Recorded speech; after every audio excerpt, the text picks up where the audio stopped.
to SNS Pigskin Picks. I am Pratty Sandhu, joined with Jeremiah Sheen. How you doing, Jer? Live from the mountain forest. As always, holding it down. Well, let's take a look at some of this line movement and injuries in week 2 of the NFL, Jer. Okay. There has been a few movements, as usual. Raiders are now down to 8.5, 9 on most books. Injuries, Kyle Van Noy is questionable for Baltimore. Adiza Isaac is questionable. The Raiders have a couple cornerback and 2 defensive ends that are questionable. So both teams banged up, definitely. We have the Chargers laying 6 to the Panthers. Nothing major. Well, for the Panthers is an issue. Their Derek Brown defensive end, he's out for the year. So Oh God. another blow for these lowly Panthers.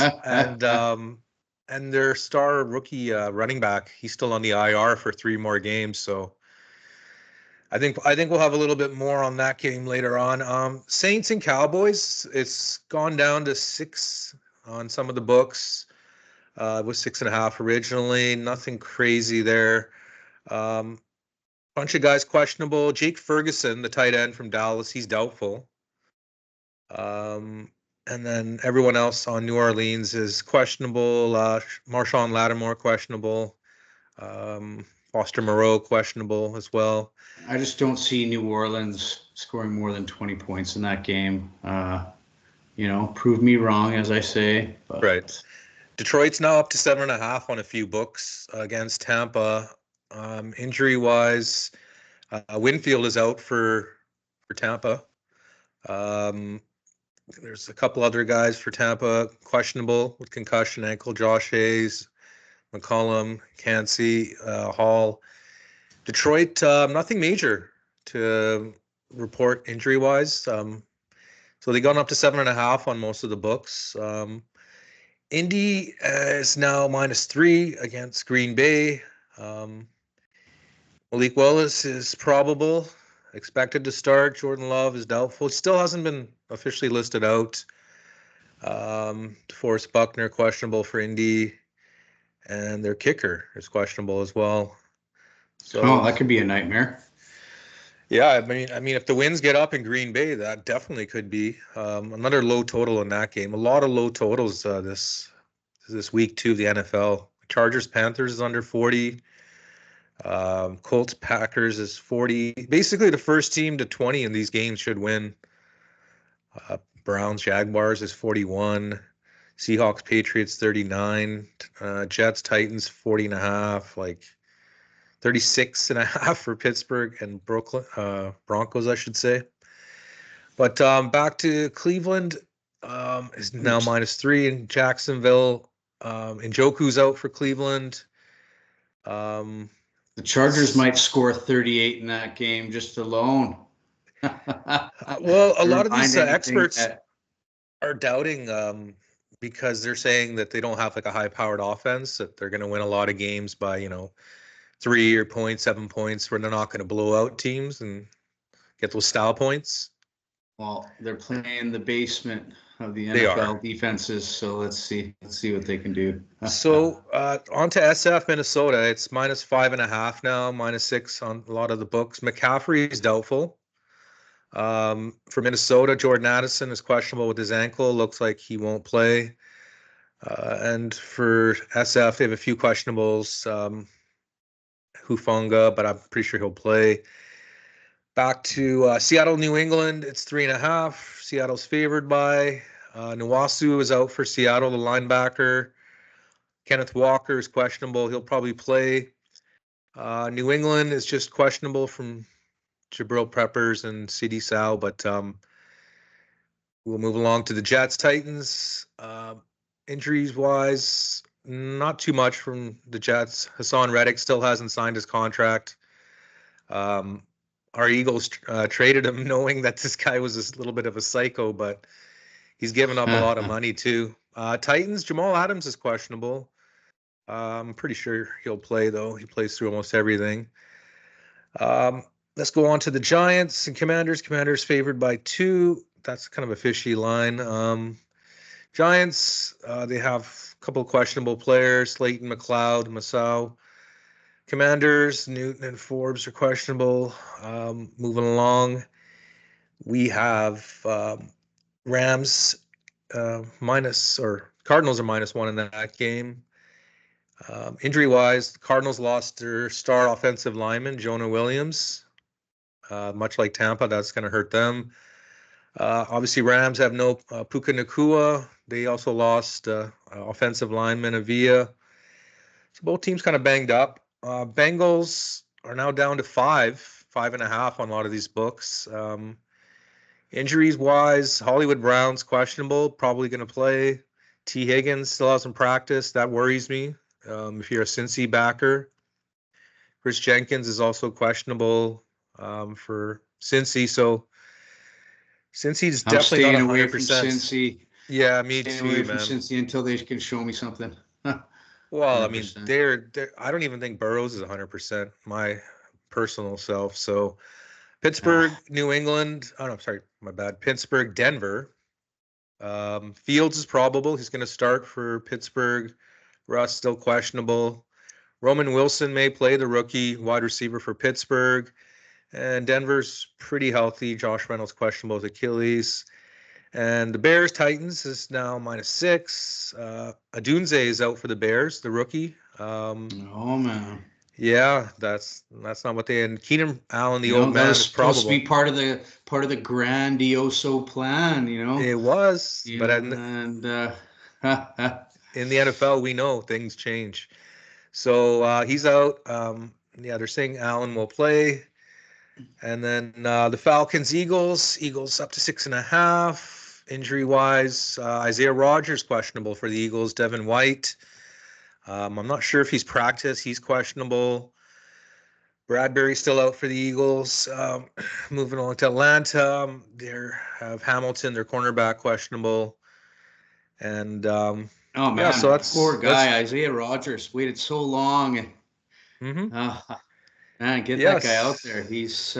He wants the ball. Yeah, it would be nice to see him out there. So okay, let's go on to our gold, silver, and bronze picks for this week. So week 2. Tell me what you have up your sleeve for your bronze pick. Bronze pick is the Baltimore Ravens, Mm-hmm. -8.5. I think they're going to easily win by double digits. I see this game ending 28-10, easily. Ravens rolling over the Raiders. The Raiders can't score. The Ravens looked good against Kansas City, so I like them. Well, it's funny you say that because I was looking at the Raiders for my bronze pick. I like them to hang with Baltimore just because I think it'll be kind of a more of a smash mouth game. I think it'll be a little more low scoring than people think. And Raiders, I think they have a decent defense.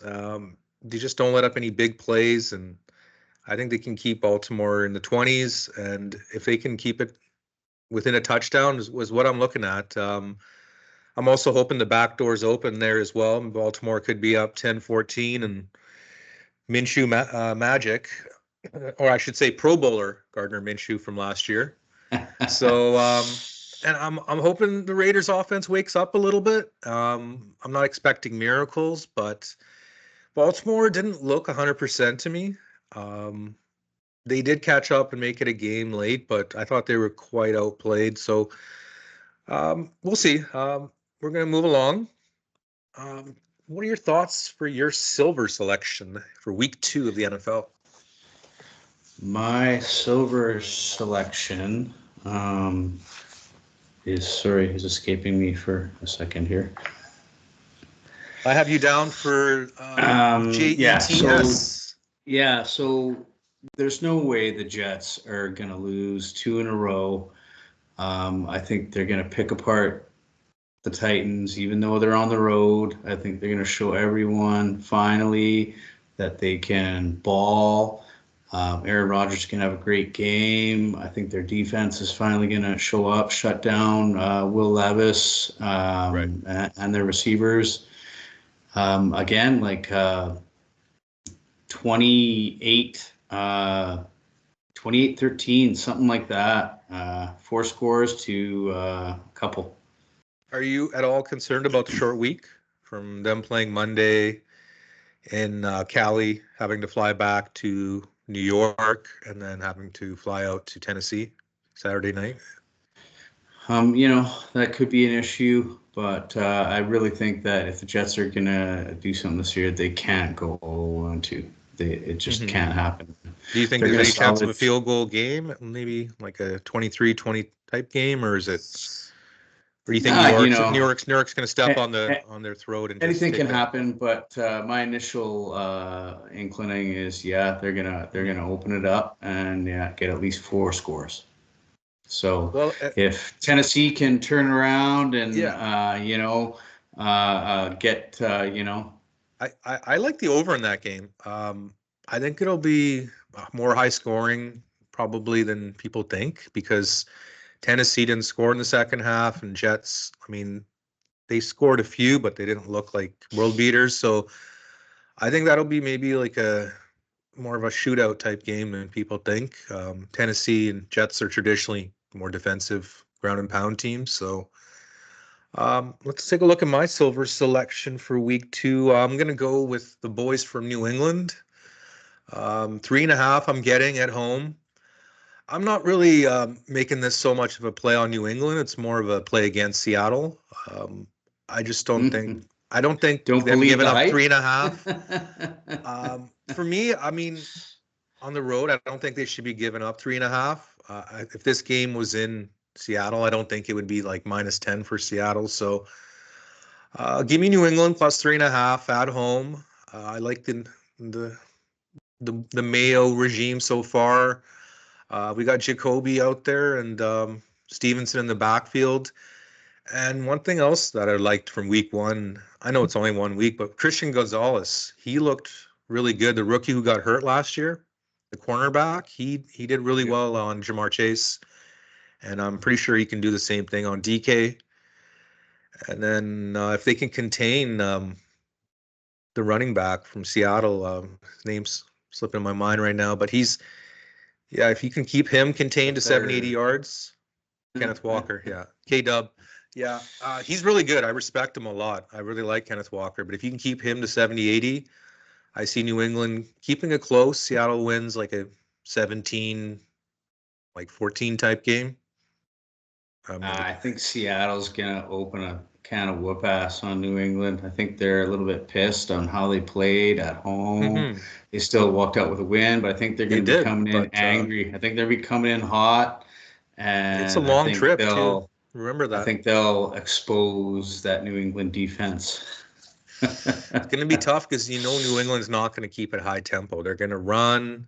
They're going to keep it ugly with screens and quarterback draws and just really old school football. And I think if they can do that, Seattle is making a long trip across the country.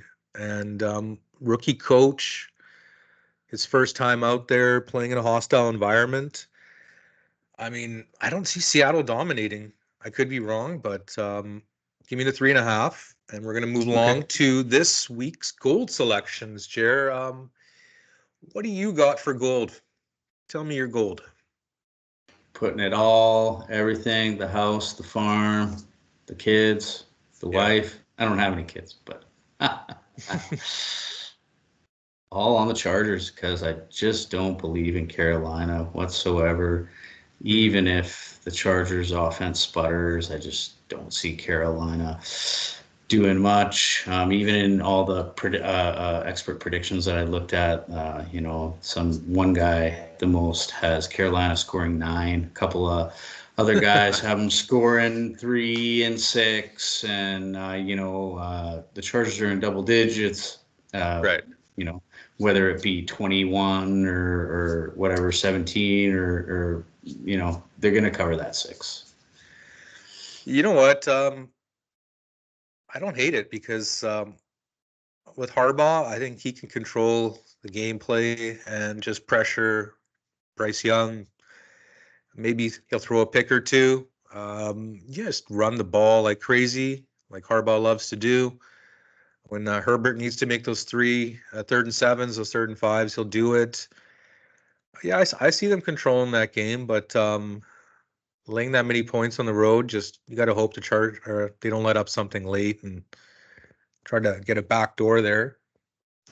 I'm a favorite Hawk, and I pick on the weak. So, I like Chalk this. talk it is. I hear you. Yeah, I You like like this. the, I like this play really big. Yeah.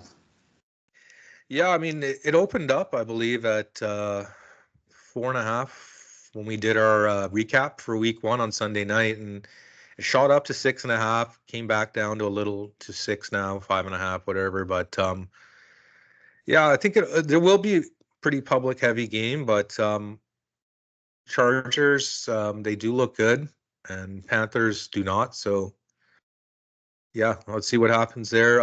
For my gold selection, I'm going to move along to the NFC West divisional game between the Rams and Cardinals.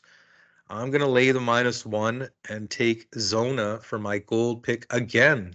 2 straight weeks. I am going to the Cards. Um, it's not a popular play, but I believe Arizona's 8-3 in their last 11. Um, even though they've been shitty the last few years against the Rams, so they kind of have the Rams number. I think the line opened up at 1.5, 2 for Rams, and a lot of money has come in on Arizona, and I see them winning this game by double digits. Um, yeah, I think if you double Cooper Cup, you're pretty much you're taking him out of the game as much as possible, and if you can just stack the box, I can see Zona just not running away, but I can see them winning by double digits, touchdown, something like that, and taking this one, and Rams going 0-2. Um, The I like that one a lot. -1 is, in these divisional games that, more than not, they end by 3 or less. Yeah. So I don't think the spread will really come into a play there. I don't think so either. And yeah, Los Angeles is down on their luck, and Arizona isn't. So just Arizona's defense, are they going to show up? I'm not Kyler sure. Murray's going to show up. He's going to be pissed about all these comments. Oh, I missed a wide open Marvin Harrison Jr. It's Like, not his job to get him the ball. They're going to be slinging it. I think so too. I think Trey McBride is going to get he's going to get involved as well. He didn't really get that much going week one. James Conner, they play ball control. I think it's just going to be more of a shootout. We know Zona's defense isn't that great, and Rams they got run on a lot in week one, and I think Cardinals can do that. Kyler can move the chains. First team to 30. I like to win that game, and Arizona. That's my gold pick. And all right. To repeat, we have you down for Baltimore laying the 8.5, Jets laying the 3.5, and the Chargers laying the -6. I'm taking the Vegas Raiders plus the 8.5, +9 if you can get it. New England plus 3.5, and then Arizona -1 money line, whatever you can get. Yeah, those are the mineral picks. And any thoughts on the Tyreek Hill situation that you were like to share? A couple days old now, but this stuff's gonna happen. I do want to say I do have a small 2-game parlay for the afternoon. okay. I got Seattle and Kansas City. So the favorite Hawk is that back money at line? it again. Yes, money okay. line. So yeah, That's not bad. I mean, yeah, that'll triple me up there if that comes in. well, there's 10 games at the 10 o'clock slot for us on the West Coast, 1 o'clock Eastern. What do you think about that split? 10 games in the first, and then only three in the 125 slot for us. That's kind of It's weird, don't you think? the afternoon is traditionally smaller, and Right, I but still, can imagine they're pulling their teeth out and hair out trying to make these schedules, and a lot of these teams are on the East Coast, so you're going to get right. that 10 o'clock start because we're on the West Coast. You're going to get that 10 o'clock start. You're right, but I mean, like That's 10 to just 10 to 3, I think it's just, I mean, I like having that much football on, but I want more than three games in that what I afternoon slot hate for is us is it's being kind out of in the weak. morning already, and then having all these afternoon games to watch and nothing to cheer for. So Right. yeah, try to get dipped one side of the bed in the afternoon Hmm. only. Yeah. So, what were your thoughts on the Buffalo Miami? That's a 2.5 spread now for Miami. We didn't really discuss this game on Sunday night. Few guys out for Buffalo. Teron Johnson, their cornerback. They have their defensive end, Smoot, he's out, toe injury. There's another defensive end, Solomon, he's doubtful with oblique. Josh Allen is probable. For Miami, they have a few injuries as well. Mostert's out with a chest injury. Devon Achane, he's questionable with an ankle, should play. Elijah Campbell's questionable, and David Long is probable for Miami. Spread is -2.5 for Miami, and I believe Buffalo has beat them the last 7 times or 8 or I, something crazy. I think it's going to be a great game. I think especially because they're just coming off highs of both Right. comeback wins, and divisional. Throw that division hate in there, and the the more well known team. They play them twice a year. Yeah, I still like Buffalo to go Yeah. 2-0, and perhaps come back again in this one. Maybe they'll be down 2 scores and come I'm back and win. surprised they're this big of an underdog. I would lean Miami in this game. I'm not going to be betting it, but I think Miami eventually has to break their losing streak to Buffalo. Miami looked kind of sloppy in week one, as we saw. They turned it off and they turned it on in the second half of week one. Kind of like Buffalo and a lot of other teams as well. But it's a divisional game, as we know. Those games can go either way. I was looking at teasing up Buffalo to +8.5. I'm still not sure on that, but yeah, that's going to be Thursday night football. Definitely. All right. Hopefully it's going to be drama free. No Tyreek Hill arrests or whatnot. Everything will be smooth sailings. Hopefully in that game. And any final thoughts on our gold silver picks show this week, Jer?